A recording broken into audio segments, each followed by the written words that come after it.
Hello and welcome to the Brand Hunch podcast, where we explore ideas and hunches around how marketers are growing great brands. It's a look under the hood at how much is marketing science and how much is built on a hunch. In today's episode, I'm joined by Joel Connolly, Creative Director and Head of Blackbird Foundation at Blackbird Ventures.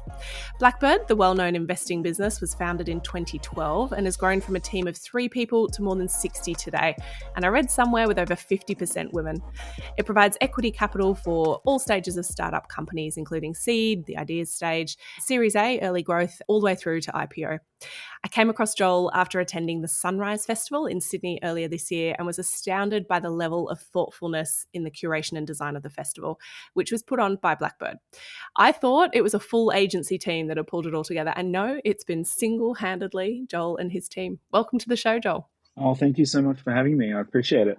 So what fascinated me most about your story is where it all started for you. Quite unconventional, I guess, your journey. Would love to hear it in your words. Yeah, sure. It has been a windy path. So I started off, worked in the arts for a lot of years. I started off doing a degree called theatre media, where you learn to produce different kinds of shows. You learn how to make something that's got value and meaning. And you could choose radio or theatre or events or anything like that. So I started off doing that. And then I was an artist manager for a number of years in the music industry. So I ran a business and we managed bands like the Rubens and Cloud Control and Earth Boy and another band called Fishing. And then I ran a craft beer festival. I did all of that as well too, just because I really got into home brewing. There was not any good craft beer in Australia. Well, not in Sydney anyway. So with a few friends, we started up a little festival that ended up at 150 events over a week in Sydney. It's your journey. So how did you land a role with Blackbird? Well, it was one of those just fortuitous things. I was actually pitching Blackbird that our company would do some work. So I met Nikki through a friend of mine, and Nikki had explained that they needed someone to help them run this event called Sunrise. And my tradable skill, the thing that I know how to do, is run events. And so I started pitching that perhaps my company could run an event for Blackbird. And turns out that's not what they wanted. Nikki said you could come in and, have a crack at like creating a role, which at the time was head of community. And I didn't really know what that was. Truth be told, I didn't know what venture capital was. I didn't know what startups were. So I kind of come to realize that community was just something that I'd been doing my whole life and that I'd been preparing for through all the different things that I'd done in my career to that point. So it wasn't actually that scary when I got started, and I found that I had a really strong passion for it. And then just joining at the stage that I joined as well too, there was all this opportunity to do things that hadn't yet been done at Blackbird. Simple things like, what's the company vision? What's the mission? What are our values? And so I had a role to play in like setting those things up and driving us forward to establish those things. And then that led me to things like we didn't have a brand really. Like we had a logo that Nikki and Rick had made on 99 Designs, but we didn't really have a brand or anything more than that. And so I just had this opportunity to do a bunch of stuff that Blackbird hadn't figured out how to do yet. And that kind of led me to my current role, which is creative director. How incredible. What a journey, and what a unconventional sort of path to find yourself in, as the marketing capacity within a VC, coming from managing artists and events. Tell me, what does a job description for a community manager or somebody leading and building a community look like? What are the main aims? Great question. So when I started, I don't know if this was like Blackbird's view, but certainly like it was the view of some people in our industry that the product that you have as a VC is capital, to money.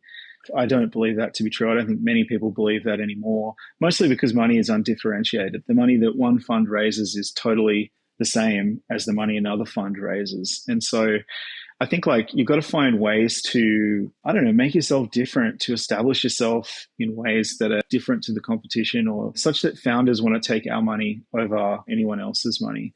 And community for us was the way that we felt we had an opportunity. And essentially the job description was figure out a way to get these people who we spend so much time and energy trying to find, who are the most brilliant people we know how to find, figure out a way to bring those people together such that they'll want to help each other and support each other.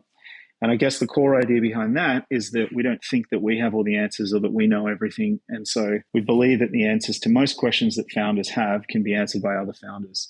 And so the job description was simply, how do we build a community amongst these most amazing and brilliant people that we've found? And at the time, it was really just trying to figure out how to do that. And so what did you do? Well, so there are a few different pillars that I built that were a part of the strategy. So one pillar was ecosystem development. So at that stage, and I think still to this day, you can't be an investor in Australia and just drag a net through the ocean of startups and pick up whatever you want. You have a responsibility to develop and grow the ecosystem. And that's because it's really small and nascent, and it could go away tomorrow if we don't try and care for it and grow it. That was one pillar, was ecosystem development. And what that meant is trying to do what we could to grow the startup community in Australia, to make it rich and diverse and full of interesting people. And so we ran Sunrise as that's the first thing I came to do, which is, you mentioned it earlier, but it's like a startup festival. We try and bring energy and excitement to the startup community. We try and celebrate, the things that founders in the startup community have built. We try and hold a mirror up to the community and show them what we're capable of doing in Australia. And so that was one pillar, build the ecosystem. Another obviously was founder community. So of all the founders that we've invested in and the people that work for them, how do we bring them together? So obviously Sunrise was a part of that strategy, but then as well as that, I did a ton of meetups and I did a ton of bringing together heads of engineering across the different companies who at the time didn't necessarily know each other. So it was bringing those people together. The idea is that you try and build relationships between people in the portfolio. You try and build the trust such that they will tell each other the problems that they're having, that they'll offer guidance and support to each other based on the problems and the things that they've experienced in the past. So that was one other pillar. Another one was education, which led to something else I do now in the Blackbird Foundation. But one challenge we figured out was that young people just didn't want to work in startups. Like, this is 2016. It wasn't prestigious. They felt it was too risky. This is generally, of course. And so I used to go to universities and run sausage sizzles outside engineering departments, trying to convince young people to found startups or go work in them. I think one time I got a bus full of people from different universities, mostly engineering students, and I drove them around to Canva and Safety Culture and Propeller, all of these startups in Surrey Hills that at the time were, I'm not going to say small, but they weren't anywhere near the size that those companies are now. And then finally, the last pillar, sorry, I know you might have thought this would be a short question, a short answer, but the final pillar was about our investor community. So Blackbird, super unique investor community. So the way venture capital works is we raise money from people and then we go and give that money to founders and startups. The people that we raise it from, in my view, that was a really interesting and super rich source of just people with energy who wanted to contribute to startups in Australia. Right now, we raise most of our money from superannuation funds, but at the time, it was about 100 individuals, 150 individuals. And those people were ex-founders, people from business in Australia, investors.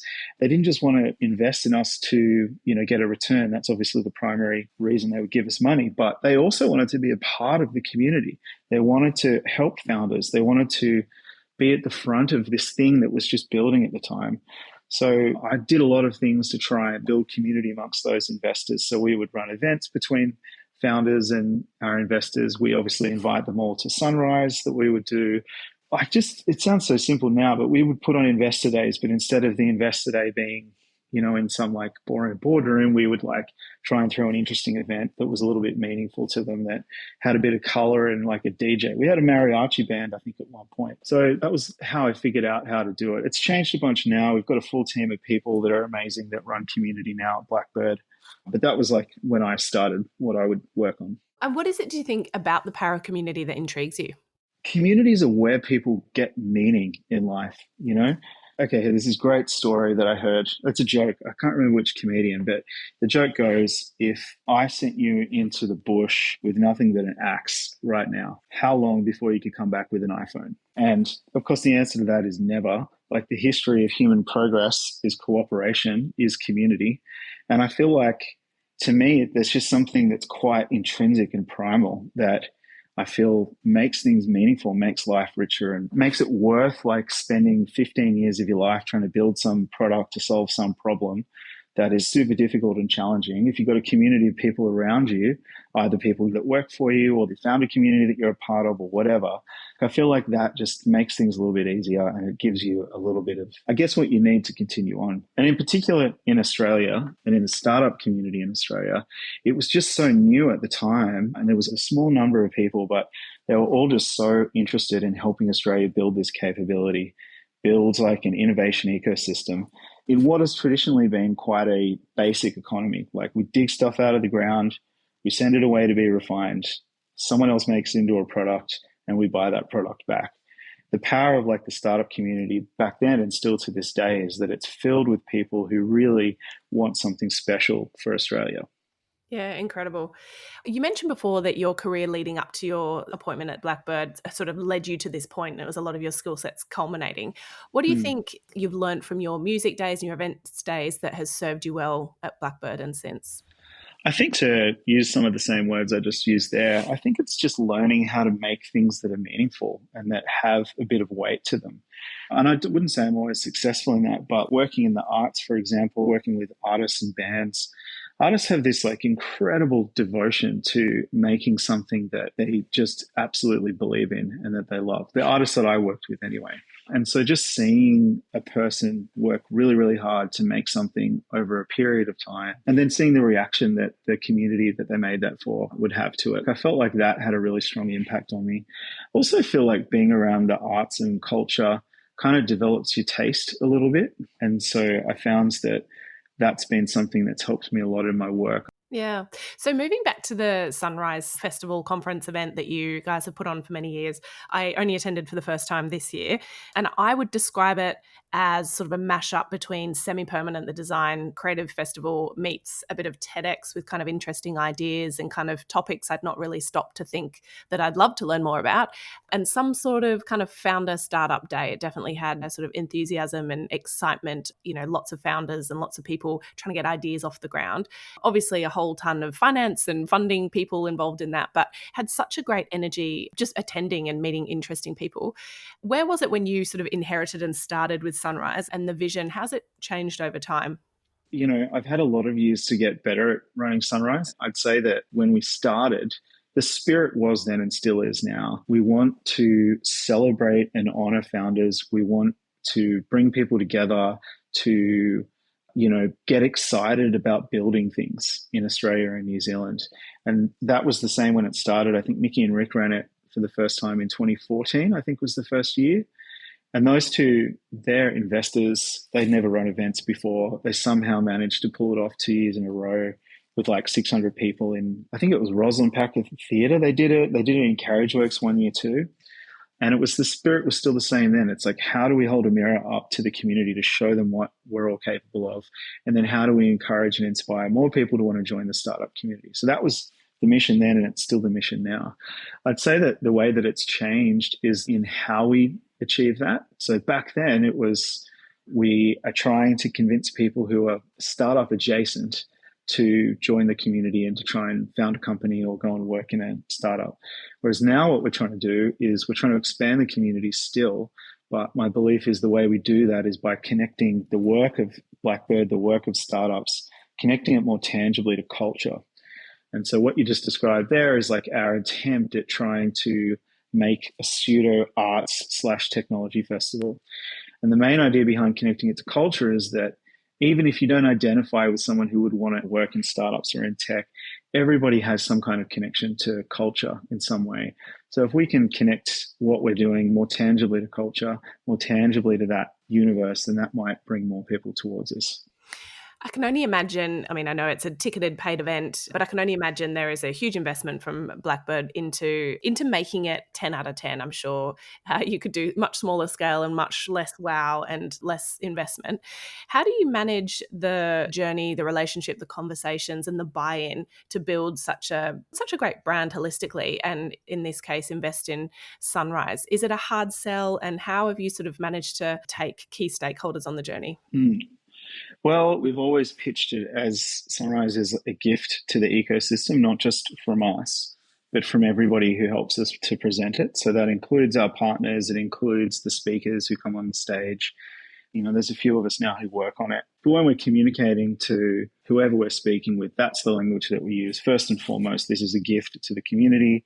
We're trying to grow the startup ecosystem. We need innovation to be an important pillar in the Australian economy in the future.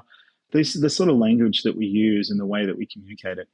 The other thing is, like, this is not something Blackbird makes money on, of course. We try as well not to make it a Blackbird event. It's very hard to do that because so much of everything we believe in is put into Sunrise.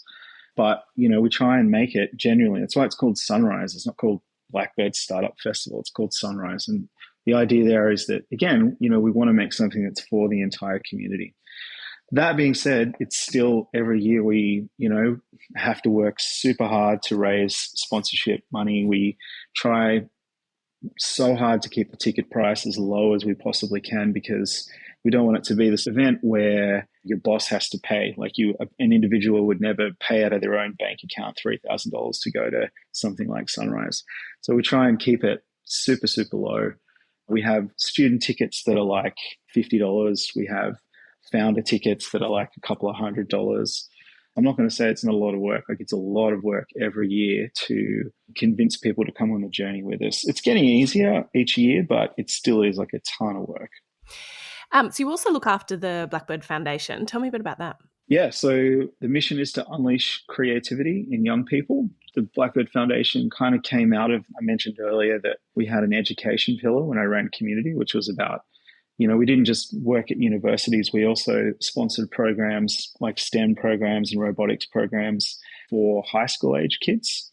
We did a lot of work with an organization called First Robotics. And so the Blackbird Foundation really came out of that work. And the mission is unleash creativity in young people. And we mean that in the broader sense, like creativity in that every single person is creative. We are born with creativity in us. Sadly, it's not something that we think is necessarily nurtured or developed in a lot of things that young people have to pass through, like school, for example. And we started to see the impact of creativity on people through these programs that we sponsored. So First Robotics being one, but also in our founders, like they're all engaged in acts of creation. And we started to think that if more people in Australia were going to have a say in the shape the world takes, that, we're going to have to start trying to encourage people to be creative or to be in touch with their creativity.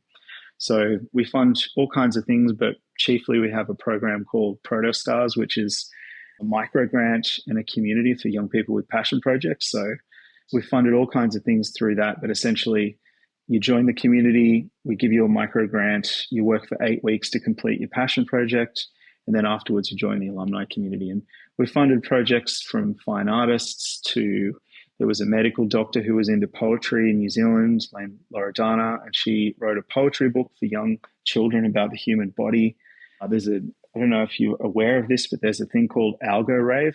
I'd never heard of it, but essentially it's a DJ at a rave, but instead of using decks, they use a computer and software, and they drag and drop code, and the code's projected up on the screen, and people in the audience dance and go crazy like they would at a rave. But instead of it being, a DJ, it's a computer scientist chopping and changing code. Incredible. So we funded, all kinds of stuff. We funded one dude who drives a Toyota Land Cruiser out, throughout the outback with a truck full of robotics equipment, and he goes to remote and regional schools and runs robotics programs for them. So it's like, it is diverse. We've funded a ton of different things through the Blackbird Foundation. How incredible. When you take a step back and you think about the Sunrise Festival, the work you've done community building, and then more recently in the foundation, how does all of that fit into the broader Blackbird brand strategy? So I think like the thread that pulls it all together, if I haven't said the word enough by now, it is creativity. Like, I think creativity is central to Blackbird, our success, what we believe in. And the Blackbird brand strategy, I think if we're successful, Blackbird, over, when it's all said and done and when we're finished, Blackbird will look a lot more like a cultural institution. And that's sort of what I'm trying to do through the brand strategy. So instead of having like a collection of artists, we have a collection of founders, and it's our job to show Australia what's possible through things like Sunrise, through the stories that we tell. It's our job to show the rest of the country what's possible and what we're capable of doing. And we do that by holding a mirror up and by threading all of these different things together, much like you would in an exhibition or something like that. I feel like creativity is the center of it. And I feel like if more people in Australia can be creative, well, I think that'll be good for our country. But as well as that, Blackbird will probably have more things to invest in the future. It's an incredible legacy. I know that VCs and, funding bodies often talk about long-term plans and, investing for the long term. And it sounds like you're taking the same approach from a brand building perspective, that it sounds like a beautiful legacy over time that will hopefully outlive yourself and other people and, have a hugely impactful result on Australia as a country. When you think about the organisations, the companies that Blackbird itself is investing in, I know you've got Canva and Safety Culture and a lot of huge sort of Australian unicorns, but when you think about the smaller businesses that you're investing in more recently, what is the interrelation between the commercial success of a business and brand? Do you see that brand building is helping companies differentiate? I think people are starting to take it a little bit more seriously than I think they used to. Particularly, like, you've got to look at where founders are in a journey, right? Like, if you've just started your business, you've just raised your first round, maybe $500,000, $800,000, the list of problems that you have to solve and the things that you have to learn, that they're sequenced and they're valued. Like, you've got to learn how to build product. You've got to learn how to speak to customers, then acquire customers. You've got to learn how you're going to bring a product to market. There's all these things that kind of stack together. And I think traditionally brand is something that is considered a little bit further down that stack because there's just so many other things that you need to get to before you even could think about brand, right? Like, particularly for an early stage company, I mean, what are the components of brand? It's who you are as a group of people. It's what you stand for. It's what you believe in. And brand is a language to kind of describe all that or to represent it. And I think you still don't know so many of those things at that very, very early stage of a business, right? So I think that people are starting to, they know the power and the weight that brand can carry when you do it well. But I think that still early stage founders are still not at the point, in their cycle where they're ready to either decide on a brand or build a brand. And they probably honestly have a number of other things that they've got to figure out how to do first that will lead them to be able to create a really great brand a bit further down the line. Yeah, amazing. Drawing from your own experience developing Sunrise as its brand within the Blackbird brand, and also sort of reflecting on founders and startups that you see emerging, what would you say to a founder listening that perhaps doesn't have the resources to invest in agency or external or even internal resources from a marketing perspective? What are some things you think they should get right from the onset that will sort of hold them in good stead in the future? Like I said before, I feel like brand it's who you are as a collection of people. It's what you believe in, it's what you want to do in the world. And I don't think you need to necessarily lock that in an identity or a visual identity straight away. But you can start working on those other things, right? Like, you can start working on your values. You can start working on the principles that you're going to operate by. You can start looking around at other things that you admire and starting to learn from those things. I mean, like other brands and other companies. So I feel like from the start, you can be assembling the building blocks that will make it much easier for you to develop a really great brand when you're ready to do it.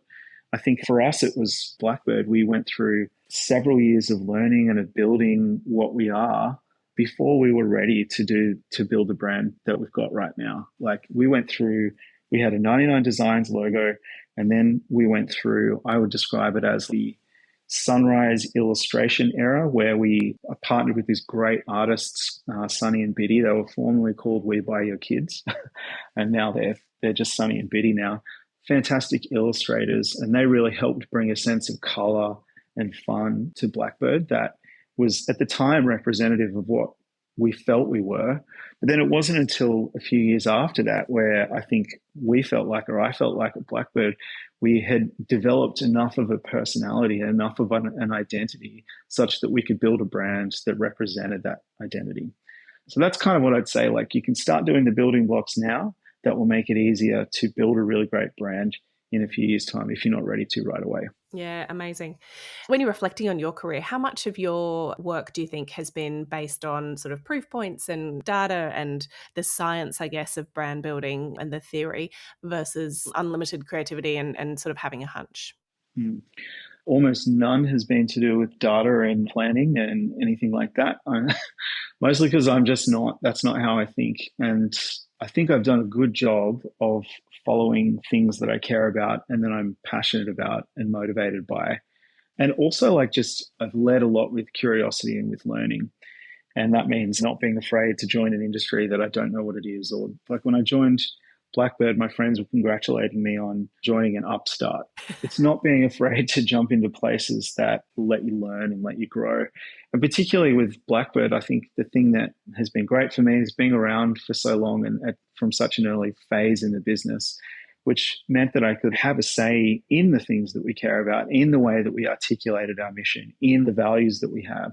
And that made it much simpler for me. Not simpler, but it made it easier for me to build the brand years down the track because I'd been involved at that very early stage. You mentioned at the start about refining your own taste over time. How do you stay creative and how do you stay sharp? So first of all, it's not being too strategic about the things that I consume and learn. I went through a phase in my life where I had a list of things that I wanted to learn and I would move through each of those things. And I found over the years that actually the best way to kind of keep yourself sharp and keep on top of the stuff that matters to you is to just kind of let your curiosities go where they go. Don't be afraid of rabbit holes. Also, it might sound a bit counterintuitive, but I work in finance essentially in startups, and I don't read very much finance or startup-y stuff.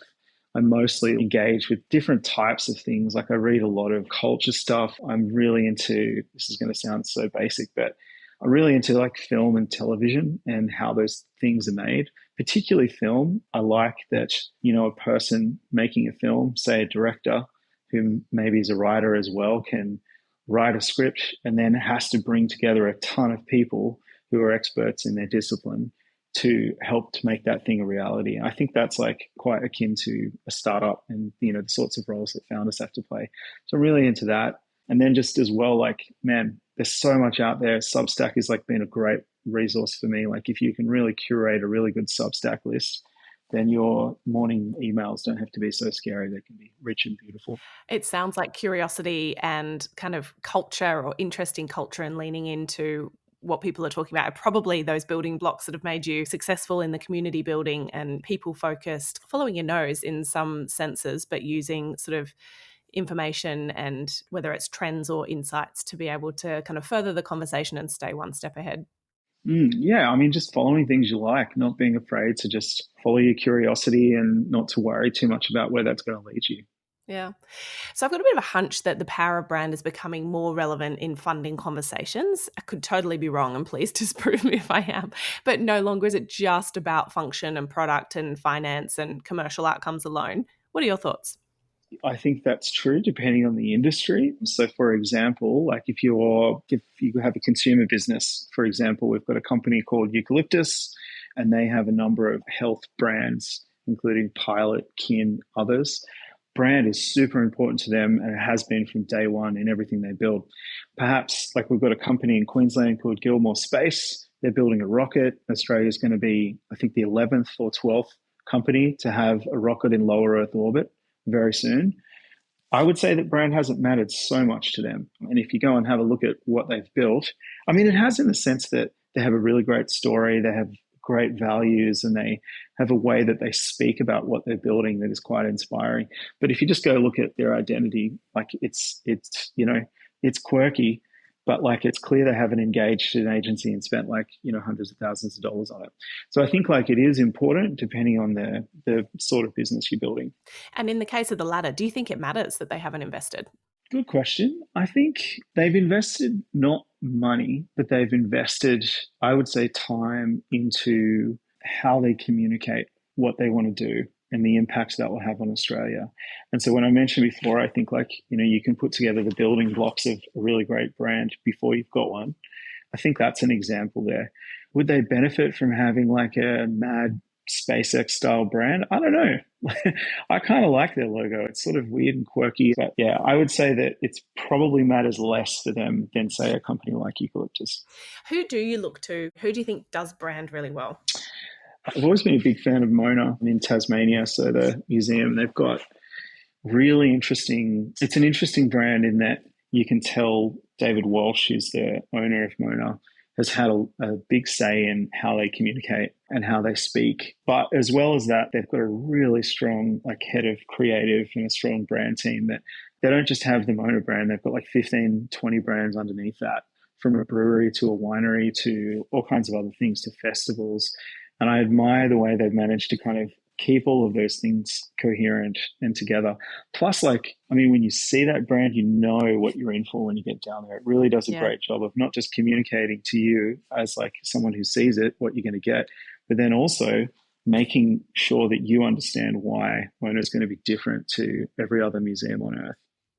I agree. I think the Mona brand is so distinctive. I think it's centered sort of around death and sex. It's got that, the deep roots in kind of, when you talk about culture and you talk about counterculture and the dark corners of society, having, I've been to Mona a bunch of times, and dark mofo, it is phenomenally distinctive from any other brand or organization. And to think of all the facets that sort of culminate to make Mona as a master brand, it's an incredible sort of feat of product, service, brand, experience, design, the founder brand. It's doing a lot, and it's still very distinctive. Yeah, I'm a little obsessed. I just went down to Mona Gala. I've been obsessed with Mona for years, and I'd never been until just recently. And I'd had a number of trips planned and cancelled, due to COVID and other things. But I was even more impressed in person. I've been watching from afar for so many years, and I've read all the books and I know all the things, but actually to go there and experience it was just so incredible. And you kind of see how the brand really comes to life in the place. And of course it does, because the brand is based on the place. But yeah, I was super inspired by it. I think what's amazing is when organisation is the embodiment of a person. David Walsh, and even his wife, I heard her recently. She was at your festival. Gotcha, yeah, we had her at Sunrise, yeah. Yeah, and I think the Mona brand has done a really great job of embodying them as people and bringing that to life. I took the team to Hobart and to Mona earlier in the year for our annual retreat. Oh, so cool. One of the things, I was perusing the gift shop at the end, waiting for someone.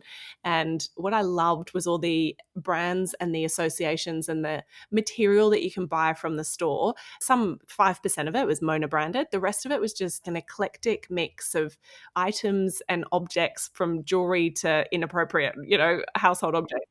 All of them still singing from the same hymn book, even though in their own right are brands and products. I thought they'd just done a great curation collection of things that you would expect to see at a place like Mona, but in any other context, they would be completely random sitting next to each other. Yeah. And I think that speaks to the power of brand, that their products they sell that are not their own feel as if they're part of their collection.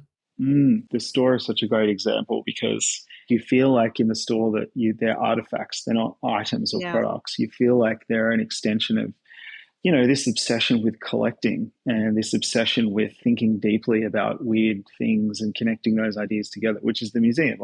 Even down to the app that they use that kind of guides you through and that tells you all the stories behind all the pieces. And you get this amazing personal story in it too. And that as part of the app is David will give you commentary on how things link together. And I remember this is one section where it was just a heap of portraits and busts of heads. And I would have looked at that and gone, cool, that's interesting.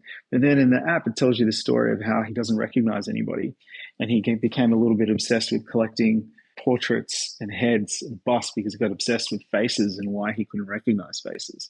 Last question for me. What do you think's ahead for brands more generally? What do you think we'll see more of, whether it's trends or ideas or ways of thinking about brand? I'm a believer that we have to do a better job of making the things that we are building more culturally relevant. And what I mean by that is we're not going to be able to just sell things anymore. I don't think that the world that we're going into is people are going to, or customers or people on earth and in communities are going to accept being sold to. So I feel like, brands and people building products need to do a better job of making their things more meaningful and more culturally relevant, and using stories and design and artifacts to make that a reality. Amazing. I've thoroughly enjoyed this conversation with you. Thank you so much for your time. Thank you so much for having me. I really appreciate it. I'm so creatively inspired after that chat with Joel. I think what I took away from it and loved the most was the way that he thinks about the cultural institution he's building within Blackbird, both in terms of the Sunrise Festival, but also the foundation itself, and the power of brand building over time via community. He's really tapping into all corners of culture to be able to build a brand that people love and that stands for something outside of its function.